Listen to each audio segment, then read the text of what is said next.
Yeah, that's better. You can get it.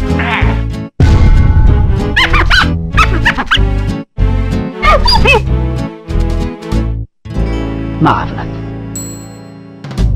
Yo, what's good? Welcome back to the channel, y'all. And look. Y'all see it in the title? Oh! Usopp apparently beat the trash allegation. No, wait, stop! That's not supposed to be possible! Yeah, I don't know what's going on in the water or the air. It must be shooting stars going every couple of seconds because Blue Black Usopp has actually found its way. It stumbled and tripped its way into our top 10 meta report. Fact, not an opinion. You can't make any of this up. Let's just go to get straight to the content, gang. Let's get it. So welcome back. So let's go over this meta report. And like I said earlier, before we go over the meta report, all these deck lists, a majority of them are going to be from our last week tournament for OP10s over the weekend. So a lot of these top decks that you guys do see right here is from last weekend. We're not using the sim trash list. We're actually using tournament winning lists. Not something that's going to sabotage your career. Fact, not an opinion. Now let's go ahead and get straight to the 10th best deck. The 10th best deck has to be Yellow Kid, Lemonade Kid showing up. And I'm gonna be real with you, Lemonade Kid is on the brink of leaving the top 10 best decks of the OP10 weekly power rankings on the sim. Fact, not opinion. Let's go ahead and read Lemonade Kid's stats. It's played 4,044 matches, 2,065 wins, 1,979 losses, sitting at a 7.27 rating with a 51.06 win percentage. So Lemonade Kid is actually having a positive win rate with, I think it's actually, this actually has the lowest games played as well. So that just shows you how bad yellow is. Yellow is officially the worst type of color in this game, and it's not even up for debate. Fact, that opinion. The only thing I really do see shicey over this list is that we are actually running the category. I actually see a lot of decks not even run the category, especially this version of Kid. Usually they really like blockering up with big bodies. This should be replaced. I wouldn't say should, because this is a topping deck list from over the weekend. This is usually mixed in with the Cavendish 8 drop to really try to abuse the blocker, but instead he's going out for the category. And the only shicey thing we're actually seeing in this deck list is this Viola. If you guys don't know what it does, I actually feature this in my BY Luffy deck profile as well as a build. Let's go ahead and read it. On play, choose one of the following. Look at all of your opponent's life, then return them in any order, and then turn all of your life cards face down. So it's either or. You can look at your opponent's your life, either or. A lot of life manipulation, and he's actually running 4 of these. So I'm not sure if this is the sauce or whatever the fuck is going on, but he decided to run 4, and this thing actually top, I think this is a top 32 or maybe 16 that we are seeing right now in the OP10 meta landscape. He's actually going out for the tier show Hoshis. I've been seeing some lists run 4, but I'm kind of confused on why they're running 4 when the whole deck is really based around blocking. So, you know, 2 is actually good. The 4 Kikinojo, I'm just mainly add a trigger and just try to flood the board on your opponent's turn, just being able to attack when it's your turn, attaching 1 Don, attacking at 7. The Nami for board removal. The 2Ks, you actually have only 2 Satori, having some capabilities to burn life with the Nico Robin and also Basil Hawkins. Putting your leader effect onto the Basil Hawkins is a, you know, it's like butter on rice with this type of combo right here. We have the big boss monster, the Trafalgar D Law. You're the one that should disappear. This is for your Blackbeard matchup, because Blackbeard, I'm gonna be real with you, Blackbeard is just always going to be a hard matchup for yellow, especially since we did lose the Kingdom Come. As you can see, this is an updated list, and also running your other boss monster, the Captain Kid, for some board removal. But out of everything, this is a very shicey ass list in my personal opinion. This 4 Viola, try this out and let me know what you guys think of Lemonade Kid with this particular tech, gang. That's all I got for our 10th best deck of the week. Let's go ahead and get straight to our 9th best deck. So for our 9th best deck of the week 3 OP10 weekly power rankings for the sim has to be none other than the fraud himself, Blue Black Usopp, barely scraping by. I'm just keep a disclaimer out. This has the lowest win percentage. Actually, let's just go ahead and read over the stats. Y'all see it on the screen. Let's just go over it anyways. Blue Black Usopp is played 5,460 matches with 2,637 wins, 2,823 losses, sitting at a 7.37 rating with a 48.30% win rate. This has the lowest win rate. Yeah, this just has the lowest win rate. I'm surprised. I don't even know how this deck even made it up here. But it goes to show you, out of any other deck list that we do have on here, this deck is still on Fraud Alert, having the lowest win percentage, still on Fraud Alert. But nonetheless, there's a lot of people that like this deck. Me personally, y'all think I don't like this deck? No, it's not that. It's just when this color combo, as you guys can see, is blue-black. Once this color combo was actually released, everybody told me it was broken. I don't know what the fuck I'm talking about. And now, since it's out, everybody's hoping it just maybe once it might just show a top 10 in the sim, and that's exactly what it's doing for their meta report fact.opinion. This is an actual championship list that we got off of One Piece top decks. I mean, it would be kind of bad if we actually show you a fraud deck with a fraud list, right? We can't have both. At least if I'm going to show you the list, we're going to have some, you know, some base stats cards. Let's go over things real quick. So this is our first time really going over this deck. Pretty much what it is that this deck is really based off tempo. You really just want to have a lot of tempo with your leader ability right here, setting up the blockers, and really just abusing this Monkey D. Luffy and also the Rebecca and Kira's combo. Usually, 9 times out of 10 late game, you really just going to be using Rebecca into Kairos. That's usually your bread and butter, especially if you have the stage up. It allows you to attack as soon as you summon this. Very shice, my personal opinion. Another thing that's actually a staple, which he's opting out to run 3. Personally speaking, I feel like this deck should always be running 4 Cavendish, because if you allow this to stay on board, this is like Purple's version of was it Sangaro, where if you leave that Sangaro on the board, you're pretty much just going to lose over time. Fact, that opinion. This card right here just allows you to reshuffle cards out of your hand, all the bullshit you don't need. Very shice. I feel like this card is your staple and glue. You always want to try to have this on the board, but your main combo is this right here, and really is out tempoing the opponent. The biggest thing about this deck is that this deck loses the tempo. Once you start getting behind and you start using some of your turns specifically for the Gravity Blade or Red Rock, a lot of the times you're not really going to be able to you know, establish a board, because if you end up using some of these cards and getting on your back foot, you're not gonna be able to, you know, come back into the game 9 times out of 10. This is a real heavy tempo based deck, and that's all I really got to say about this particular deck. Still on Fraud Alert. This is Royal Norzos for board removal. This ends out game. This is your in-game cleaner, blocker, cost reduction right here. And yeah, this is the only card that I actually seen that was pretty different. I actually never seen anybody run this one. Let's go ahead and read it. On play, when attacking, if your leader is this rolls the type, give -2 up to one of your opponent's characters, then place 1 card on the top of your deck in the trash. I've actually never seen this card ever before, so it's very crazy that he is actually running this shiesty ass list. And besides that, only thing else I'm going to say about this deck is that this deck is still on Fraud Alert, having the lowest win rate. And also, if you do not see your stage 9 times out of 10, you're going to lose. This deck is really heavy stage dependent, and if you guys do not see your stage, more likely you're probably going to lose with this deck. Fact, not an opinion. But other than that, the fraud deck actually showed up. I'm still gonna call it a fraud deck because, like I said, lowest win percentage. Just, I don't know, I still don't respect this deck that much at all. Enough of my personal views on it. Usopp did show up in the top 10. Gotta give him props where, you know, when props are due. Hey, you made it, but I feel like you paid somebody to make it with these type of stats. Okay, let's go ahead and get straight to our 8th best deck of our week 3 OP10 weekly power rankings. So for our 8th best deck of our OP10 weekly power rankings have to be Lucci. I'm actually really surprised about Lucci. So let's go ahead and read Rob Lucci's stats. Rob Lucci has played 4,848 matches with 2,423 wins, 2,425 losses, sitting at a 7.69 rating with a 49.98 win percentage. You know what's crazy? It's a fucking black deck. It blows up everything. So that being said, Lucci, I was always going to put Lucci possibly in B tier. I don't think it's A tier 1 or S tier. I feel like it's tier 2 or B tier, wherever you guys want to call it. But this is a Lucci pretty much deck. So one of the main things I see this particular deck running is this Mancherry. This is like a, I wouldn't say like a pseudo gecko, but it does allow you to get a cost 5 character from the trash to your hand. very crazy. But outside of that, you run in the Kuzan just to bring down all of the costs on the board. And 9 times out of 10, if you can usually get one of these Kuzans on board, I mean, especially a Kuzan plus a royalbloodlines attack, bringing down a you know, a cost. I mean, you're already looking at 6 costs from a 10, so you 4, pretty much everything's a 4.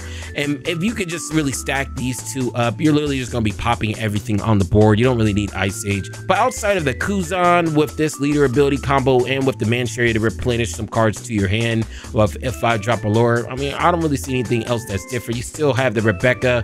You're running the Kaido just for your Blackbeard matchup. You also have some Jacks here. You're gonna see more Hinas really just used just because of the cost reduction. You guys lack cost reduction. That's the biggest thing in this particular deck, was the cost reduction. Ice Age hurts every single black deck, but I feel like the way this deck list is really set up, it's actually not that bad. I actually don't know anything about Lucci post ban list or even deck list, so tell me below if this is a good list for our Lucci players. I'm not really too sure. This is just, and this list is actually from the sim. This isn't a first place list. I couldn't find any post ban tournament winnings with Lucci because none has actually happened, so we had to use the sim on this particular deck list.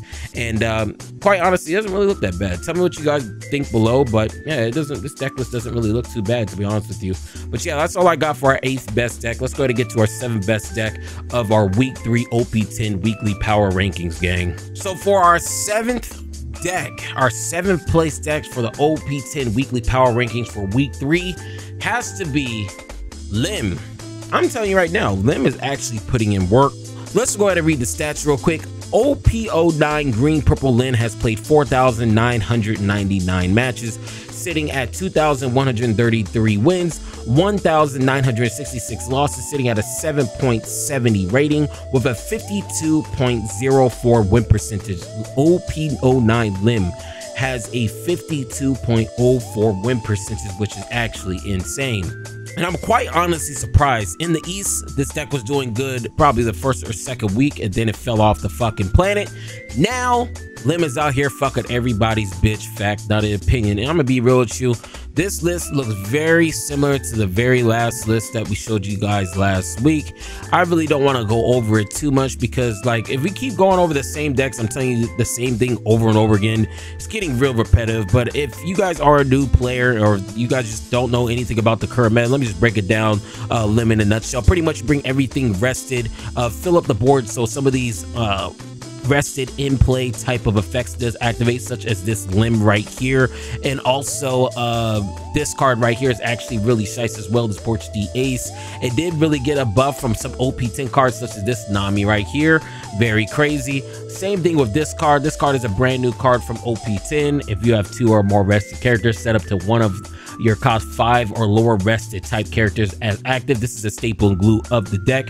This is the reason why you want to be setting all your cards in, because if you end up bringing this out, the on play pretty much stands up anything that's a 5 cost or lower, which is pretty much damn near your whole deck. You see, it literally stands up everything in your whole entire deck except for these 2. Okay, so this is like your staple and glue of your deck, is this Mihawk on play. And then late game, if you're behind and you really just need to fort up, you hide behind this Captain Kidd. But in reality, the biggest thing about this deck is Zoro Turbo. This is a Turbo Zoro deck. You really just want to bring this in. As soon as you bring this in, if they do not remove this when it comes in rested, 9 times out of 10 you're going to win the game.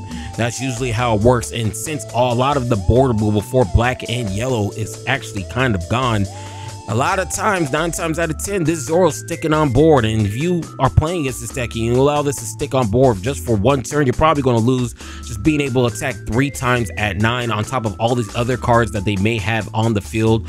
By the time this comes out, you're pretty much going to lose. But Lim actually showing up, doing work. Very surprised it's actually doing as well as it is. But yeah, very surprised. Lim, you're actually putting in work. Let's go ahead and get straight to our next best deck of the OP10 weekly power rankings on the sim. So for our 6th best deck of the format, we have Green Bonnie. Green Bonnie showing up. I'm gonna be real with y'all. I've been going over this deck almost every single week in OP11, almost every single time OP10. At this point in time, you should know what this Bonnie deck does accidentally delete a Hody Jones, but you guys should definitely know what this deck does at this point in time. If you guys are new to the game, Bonnie is a really premier, you know, control lockdown deck. You really just play the game how you want to play it, and it's really based behind the leader ability. This is probably one of the best leader abilities ever printed, and is the reason why this leader is still a top 10 deck in OP11 with all the power creep we are seeing in the East right now. Fact, not an opinion. When we just take a look at everything else, we still have the Hody Jones clearing out games. This, in tandem with its leader ability, pretty much KOs anything on the board. I really do like this combo. You know, rest something and then you bring this out, next turn pops anything on the board, getting rid of all the, you know, high body characters like the Tinkosh Shanks, the Blackbeards, anything that's a high body. This just gets rid of it, gets rid of everything in the game. Another thing we do have is this Smoker. The Smoker and Tashigi combo is unmatched. I feel like if you guys are playing a green deck, you guys have to play these 3 cards right here. Kara just being able to freeze anything with a cost 7 or lower. Smoker just giving back some Dawn every single turn if you don't remove it. It's a blanket protection between the Tashigi and also Zonte. Allows you to protect things such as the Captain Kid, especially when it's rested. You end out games with Hody Jones, like I said, Cavendish every single turn. You just abuse this effect, and ending off games with this Zoro. A lot more Bonnie players. It looks like this is starting to be the norm. It looks like this is now the deck list that you really should be using is with the Zoros. And yes, you heard me right, this is from One Piece top decks. It's not from the sim. So if you guys watch this video anywhere else, this is literally a first place deck list you guys are seeing in our current OP10 landscape, gang. Hey, look, that's all I gotta say about Bonnie. Bonnie is aging like fine wine in the summer. If you guys are a green fan, I feel like right now this is probably the best green deck in our current meta. I don't think there's anything better when it comes to green. Bonnie's actually putting in work. But yeah, that's all I got about Bonnie. Let's go ahead and get straight to our next deck. So for our 5th best deck for our week 3 OP10 weekly power rankings has to be Blackbeard. Blackbeard, yes. Let's go ahead and read its stats. Blackbeard has played 17,480 games. It's won 8,732 wins with 8,748 losses, sitting at an 8.41 rating with a 49.95 win percentage. So it's almost at, I'm gonna be real with you, 49.95. This shit's at 5. Shit's at 50, gang. It has an even win rate, but this is one of the hardest decks in the game to play. This is a floodgate type of deck. If you guys don't know what a floodgate is, pretty much if you really get this leader effect going with these Kuzans, especially if you're able to drop this as well, more likely you're not going to let the opponent play, because most of these decks, if you're not playing against aggro, and that is the only reason why aggro is the meta right now, is because of this deck. Once aggro leaves this meta, this becomes the best deck in the format. But since this is in the meta, everybody's literally gun-hoing and everything is just being aggro just to specifically counter this deck, because if they don't, they know everything's going to lose. Another deck I really see being used is this Shiryu. This has been going up with the OP10 meta. A lot of people are starting to really tech in this particular card, especially with this one as well. These two I've been seeing a lot more ran in our particular meta compared to the East. They weren't really running these as much, but I feel like since this is a more of an aggro type of meta that we're currently in compared to the East, I feel like these compensate for what's going on. He is actually going out with the Vasco shot, and I'm gonna be real with you, the 3 Laboons, this might be good. I'm not sure how you guys feel about the 3 Laboons, but just keep in mind this is actually a tournament winning list. This list did just win some event over the last weekend. Okay, so like I said, I'm grabbing all these deck lists from One Piece top decks. So this particular list that you guys are seeing right now is a list that has topped. I know there was a lot of other lists out there using Shockwave and a lot of other bullshit. A lot of people saying it's cringe, some people say it's good, but this is an actual list that has won over the past weekend. Outside of that, I really don't see anything else that really needs to be explained with this deck. You pretty much just wait to end game, drop this, and abuse the Kuzan on the way. That's pretty much how it is. And your boss monster, you just really end up cleaning up the game with the Jesus Burgess late game. So your really late game is really Burgess, Blackbeard, and on the way that's helping you get to end game is this Kuzan with some text, with some boardable with this Doc Q as well. So yeah, this is Blackbeard. I've talked about Blackbeard so much ever since it's released, and hopefully we get to see a little bit more people playing this particular deck. Look, that's all I got for Blackbeard. Let's go ahead and get straight to our 4th best deck of our weekly of our week 3 OP10 weekly power rankings, gang. So for our 4th best deck of the week 3 OP10 weekly power rankings has to be Blue Doflamingo. Let's go ahead and read Blue Doflamingo stats before I fall asleep.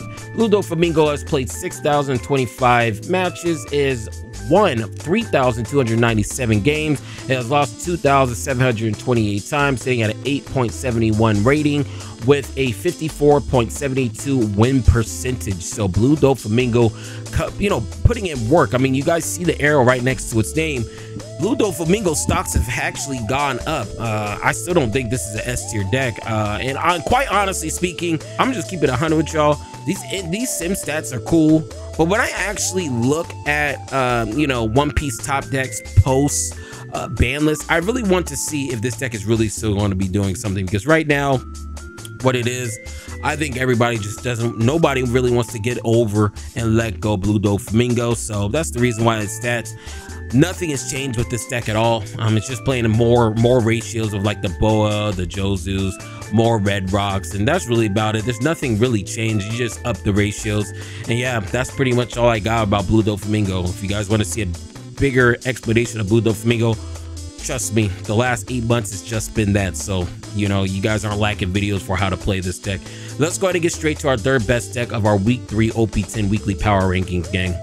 So for our week 3 OP10 weekly power rankings, the 3rd best deck has to be Plouffe. Plouffe is the 3rd best deck. I'm gonna be honest, I'm surprised it's still up here. Okay, but am I really? Because Black did get hit, and that was one of Plouffe's worst matchups was Black, and a lot of the problems that Plouffe had is just really out the meta right now. Let's go ahead and read Plouffe's stats. Plouffe has played 7,814 games with 4,071 wins, with 3,743 losses, with an 8.72 rating, with a 52.10% win rate. So a very good solid deck right now when it comes to the sim stats. Let's just go over every single card, but truthfully speaking, nothing has really changed, and this list is actually also from a tournament that happened over this past weekend for our OP10 meta, and as you guys can see, nothing has changed. The only thing I've noticed was this particular card.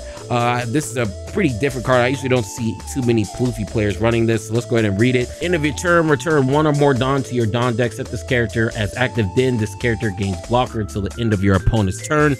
He's playing a one of, so it's really like a tech. Same thing with this Usopp. Seems like this is a tech, but outside of that, everything else still really does seem the same. Running 4 Charlotte Linlins. Like I said, if you guys are playing this deck, you're either going to be running 3 or 4 just because it gives you some life replenish to be able to ramp when you need to with the leader ability. If this was the sim list, you probably would have been playing 1. Fact, that in opinion. That's how shit these sim lists be coming up, and that's why we're only using top decks that won over the past weekend. And I feel like that's a proper way to really, guys, to really keep you up to date, to really show you how the meta is truly evolving, because in the sim it's stagnant, nothing really ever changes. People going to these bigger tournaments really, you know, fine-tune their deck to really match on what's currently going on in our current landscape of our game. You get what I'm saying? So that's another reason why I like really just showing you guys the tournament winning list from the week prior. We end off games with the Sanji and also the Monkey D. Luffy resting blockers for this right here, and also the Sand Girl and also the Luffy Taro combo can't be placed. Like I said, if anything, this is your staple and glue of your deck. If you if you leave this on the board for longer than 2 or 3 turns, more than likely you're always you pretty much should always be winning the game. Fact, in my opinion, if they cannot remove this, it just sits on the board every single fucking turn, you should always be winning. Outside of that, everything else kind of looks like the same. He is actually running some crazy techs with the Frankie Susuke and then the Nika Robbins, a lot of one-ofs. These can really be anything you really want. These right here, this Usopp, this Nico Robin, Chopper, and Frankie right here, these are just all techs he particularly ran, and I'm not sure why. If you're a Plouffe player, tell me why, but those are all tech spots. You guys can really run whatever you want, in my personal opinion. But yeah, Plouffe doing work. It's actually showing up at the bigger tournaments as well. So yeah, try out the list, tell me what you guys think. Let's go ahead and get straight to the 2 best decks of our OP10 weekly power rankings, gang. Let's get it. So for our 2nd best deck of the OP10 weekly power rankings for week 3 has to be Zoro. So Zoro's been number 1 for the past 2 weeks. Zoro is now sitting at number 2. Zoro has played 9,208 matches with 4,898 wins, with 4,310 losses, with a 9.33 rating, with a 53.19% win rate. I'm gonna be real with you. I'm actually getting tired of seeing, or not seeing, I'm actually really not getting tired of this deck, seeing it. I'm really just getting tired of going over these same exact top 2 decks. Okay, if you didn't know what the first one is, just remember what was second place last week, it's first place this week. But nonetheless, a lot of these cards are really the same. The only thing that's really shicey or different is this buggy. And like I said, this is from a tournament that did happen over the weekend. This is a first place tournament list. So he's actually running this buggy, very different. Haven't really seen anything like this. This is a searcher. He's also running this Magra right here, very shice. He's also opting out. What else is different? He's actually opting out for the 4 Sanji, just being able to apply some pressure while removing 1 card from your life area. So for this particular list, you really just want to try to aggro as soon as possible, and also have some boardable with the Marco. He's actually opting out for the 4 Marco right here, just being able to have some boardable with a 3,000 power or less. Very nice in my personal opinion. And outside of that, he's playing the 4 Rad Beams. He's playing the 4 Dragons to really end off game. This is your only boss monster of the deck. He's playing 4 Bad Manners Kickstart. This isn't even an, I just noticed this is not even a zoo package. This is actually a different fucking package that literally got top over the weekend. This is a, I don't know what you guys call this, but this is a shiesty ass list. That's what I'm calling this. Is a shiesty ass list. Fact, not an opinion. If you guys want to play a different version of Zoro that's not the animal zoo package, this is the first time I've ever seen Zoro do something about the zoo package. So go ahead and try out this list, man. This list actually looks very very interesting, and it actually did well over the weekend. I think it got like, I think this might be the second place list for Mexico. I'm not really too sure. Was it Mexico? I forgot where, or Germany, somewhere. Just know this deck topped somewhere in the world. But this is a crazy ass list if I ever seen one. And let me know below what you guys think of this non-zoo package version of Zoo. Very nice, very nice. Now let's go ahead and get straight into our first best deck. And look, I'm not gonna be real with you. We're not gonna have a cut. We're just gonna go straight into it. It is Shanks, and this is actually another championship winning list that you guys are seeing right here. Let's go over every single one of these cards. But like I said about Zoro, this deck has really been figured out. The only things I really see different is that he's actually running 4 of the Gum Gum Red Hawks. Usually only see 2 or 3, but add a trigger is actually insane. I mean, this card, I literally lose to this card sometimes. Add a trigger. I fucking hate this card. Another card that I really see him using that looks like it's a flex spot is this Monkey D. Luffy, and it feels like this Monkey D. Luffy is really tied into this Sanji right here, just being able to abuse these Straw Hat cards right here, having the Silver's Rally, and also some big blanket pressure while reducing some power on the board with this Shanks, and also ending off games with this Dragon. It seems like this is starting to be a little bit more of a common tech for red decks. Let me know if you're a red player. Is this starting to gain a little bit more popularity with this Sanji? This is the second time we actually seen this at an actual tournament at a high level, and it seems like this card right here, this Sanji, is really doing work. I'm actually really surprised. He's also only running 1 Goldie Roger. I would have thought he would have ran 2. Opting out for 1. Sanji, this is short printed. You guys just need to get it. Having some board removal with Beckman as well. I'm actually really surprised that this deck is, like I said, the last deck and this deck is actually really crazy. I love the way it looks. Let's go ahead and read the stats and get the fuck up out of here, because I've been sitting here way too long as it is. Okay, OP10 Shanks is the #1 deck of our week 3 OP10 weekly power rankings. OP10 Shanks has played 25,697 matches with 13,678 wins, with 12,019 losses, sitting at a 9.48 rating with a 53.23% win rate.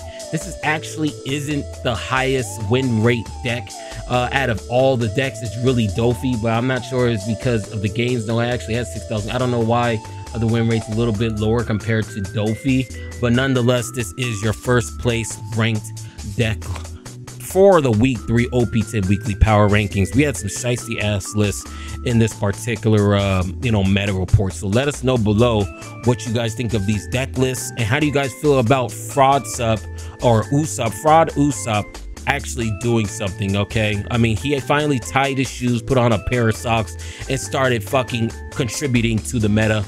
How do you guys feel about that fraud deck? I still think it's a fraud deck. Like I said, you guys saw it on the screen. It has the lowest win percentage, so I'm still not a believer of it. Let me know what you guys think of this meta report. But yeah, that's all I got. But look, before I go, if you was feeling the vibes, make sure you like, comment, and subscribe. It up.